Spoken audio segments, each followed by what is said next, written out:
Maharashtra 7 TV में आप सभी का स्वागत है। आइए बढ़ते हैं आज केंद्र सरकार में मंत्री बनेगी अजीत पवार की पत्नी सुनेत्रा पवार।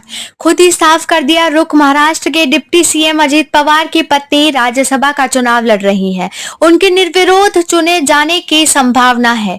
इस बीच उन्होंने कहा कि अगर केंद्र सरकार में मंत्री पद का कोई भी ऑफर मिलता है तो उन्हें स्वीकार करने में खुशी होगी। उन्होंने कहा कि उनकी पार्टी एनसीपी पुणे जिले की बारामती लोकसभा सीट पर अपनी हार का आत्मनिरीक्षण कर रही है और विश्लेषण के बाद इसमें सुधार की दिशा में पार्टी कदम उठाएगी। अजीत पवार की पार्टी से एनडीए सरकार में नहीं कोई शामिल। महाराष्ट्र में बीजेपी के सहयोग अजीत पवार के नेतृत्व वाली राष्ट्रवादी कांग्रेस पार्टी एनसीपी का वर्तमान में केंद्र में की नई एनडीए सरकार में कोई प्रतिनिधित्व नहीं है। नरेंद्र मोदी ने पिछले रविवार को प्रधानमंत्री के तौर पर शपथ ली थी। इस दौरान 71 सांसदों को मंत्री पद की शपथ दिलाई गई थी। एनसीपी ने वरिष्ठ नेता प्रफुल्ल पटेल को नई एनडीए सरकार में स्वतंत्र प्रभार के साथ मंत्री के रूप में शामिल करने के बीजेपी के प्रस्ताव को ठुकरा दिया था।